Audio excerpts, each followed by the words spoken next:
Olá, bom dia. Você vai ver no Câmara com Notícia. Plenário da Câmara antecipa o segundo turno da DRU e votação pode ocorrer hoje. Do Salão Verde, ao vivo, Carolina Nogueira. Pedido de vistas adia a votação de processo contra o deputado Eduardo Cunha no Conselho de Ética. No corredor das comissões, também ao vivo, Mariana Pschitek. Câmara discute importância e necessidades da agricultura familiar. Hoje é quarta-feira, 8 de junho, agora em Brasília, 8 horas e 57 minutos. Esses são os destaques do Câmara com Notícia que está começando agora. E nós começamos esta edição falando sobre a agricultura familiar, porque hoje, durante todo o dia, aqui na Câmara, haverá uma exposição tratando exatamente dessa produção da agricultura familiar. Os detalhes, quem nos traz é a repórter Mariana Pschitek, do Corredor das Comissões. Bom dia, Mariana. Bom dia, Cláudia. Bom dia a todos. Essa exposição, uma forma de chamar a atenção, uma forma encontrada pela Frente Parlamentar Mista da Agricultura Familiar, de chamar a atenção para as necessidades da agricultura familiar, o que tem dado certo e o que precisa acontecer ainda. Para conversar um pouco mais sobre isso, aprofundar esse assunto, a gente está aqui com o deputado Heitor Chu, do PSB do Rio Grande do Sul. Deputado, por que tratar de agricultura familiar hoje? Precisa tratar da agricultura familiar por duas questões básicas. Primeiro, é um segmento que não é um segmento social, que seja do coitadinho. É um segmento que trabalha no desenvolvimento rural e do PIB brasileiro. E, portanto, nós estamos fazendo essa amostra para mostrar às pessoas que circulam nessa casa, no Parlamento Federal, do que nós somos, de onde é que nós viemos e qual é a potencialidade dessa agricultura familiar.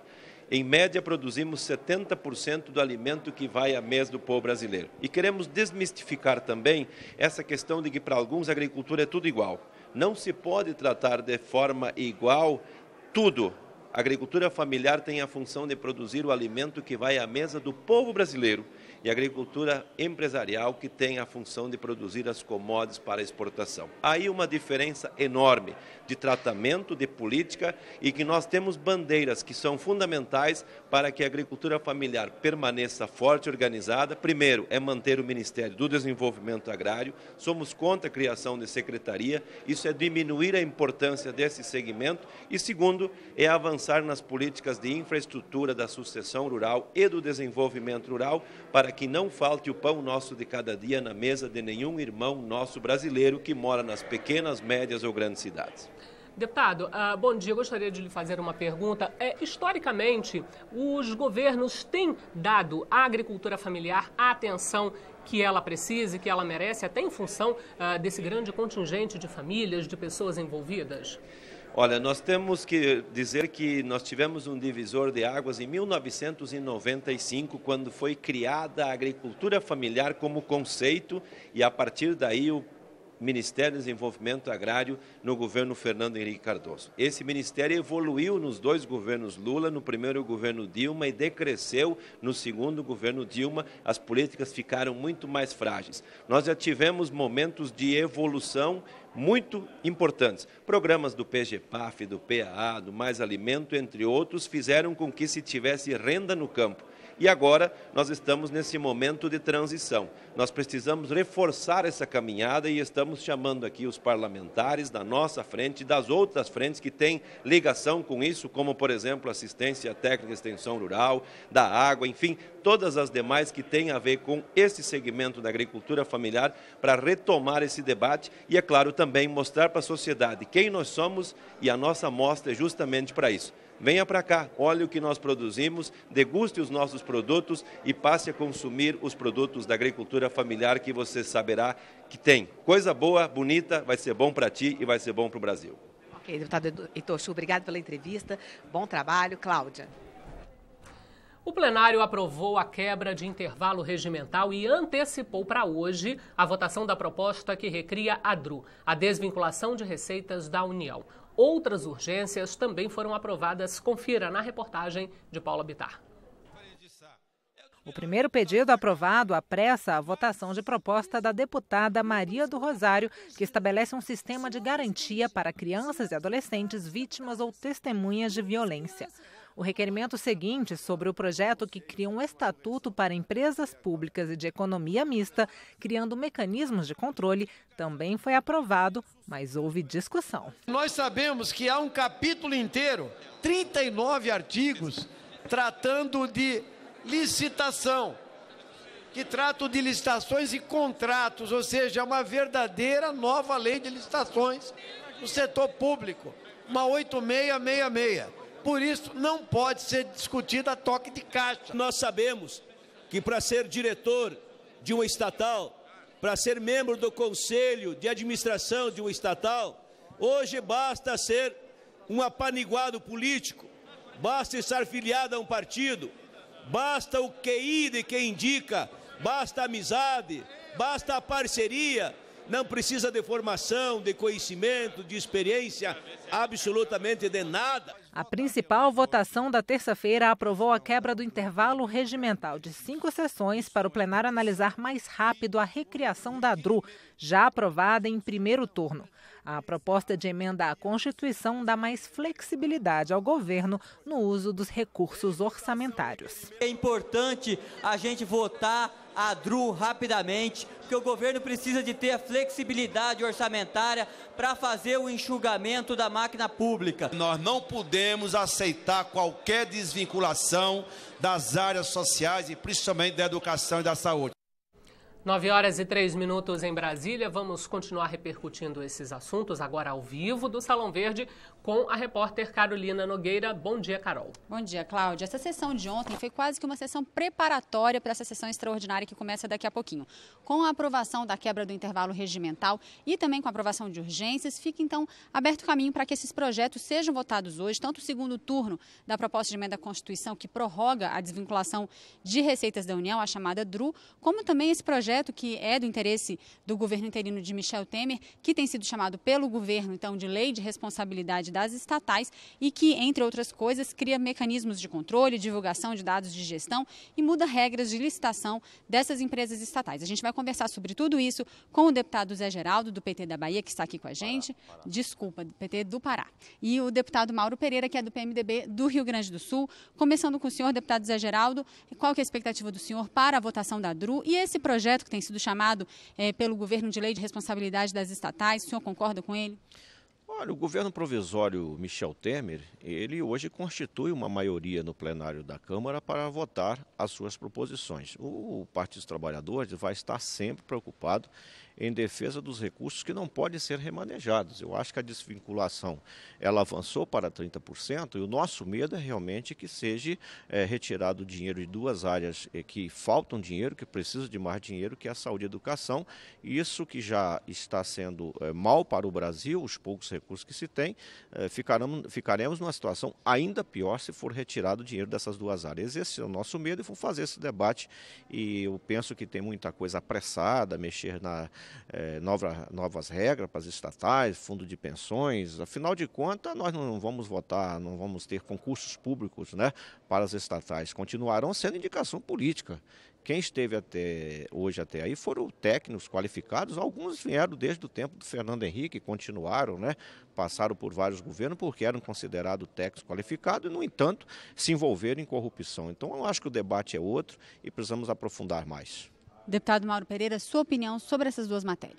Bom, primeiramente cumprimentar de cara todos os telespectadores, dizer que, primeiramente, o governo constitucional e honesto Michel Temer, juntamente com os partidos da base que hoje estão trabalhando e votando para o bem do nosso país, a desvinculação da Receita da União, sem sombra de dúvidas, esse projeto, essa emenda, ela foi encaminhada pela presidenta Dilma Rousseff, que foi deposta. E nós estamos votando o que ela encaminhou para essa casa. E nós temos a responsabilidade de querer o melhor para o nosso país. Nós queremos o melhor para o nosso país e nós vamos votar pelo melhor para o nosso país. Nós precisamos sim que seja aprovado de uma forma rápida para que o presidente Michel Temer, juntamente com a equipe econômica séria do Henrique Meirelles, possa manejar o orçamento da União, que, por sinal, e ter um déficit de 170 bilhões de reais deixado pela ex-presidente Dilma Rousseff. Então, veja bem, a presidenta Dilma Rousseff, quando encaminhou a DRU para essa casa, ela já sabia que precisava devido aos problemas que tinha no orçamento.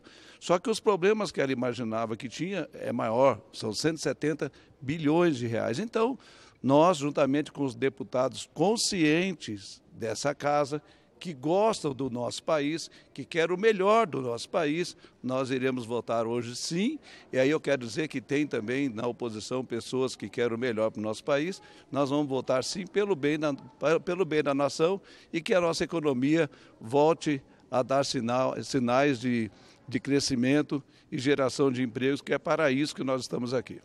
A convocação dessa sessão extraordinária, que começa daqui a pouquinho, acabou interferindo num outro assunto muito importante discutido aqui nesse momento, que é o processo lá no Conselho de Ética contra o presidente afastado da Câmara, deputado Eduardo Cunha. Ontem teve uma sessão que acabou sendo uma reunião que acabou sendo suspensa por um pedido de vistas do voto em separado apresentado pelo deputado João Carlos Bacelar, e a nova reunião estava marcada para hoje às 14h. Acabou sendo adiada em função da realização dessa sessão extraordinária.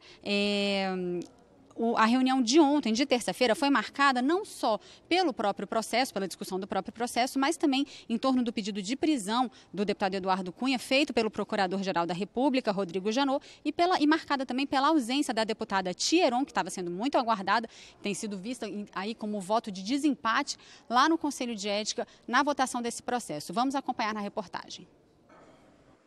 O dia começou quente na Câmara. Bem cedo, a imprensa noticiou que o Ministério Público pediu a prisão de Eduardo Cunha e de outros políticos. No Conselho de Ética, a notícia repercutiu entre os deputados. É a invasão de um poder contra o outro, a independência tem que ser prevalecida e acho que não muda nada aqui no Conselho.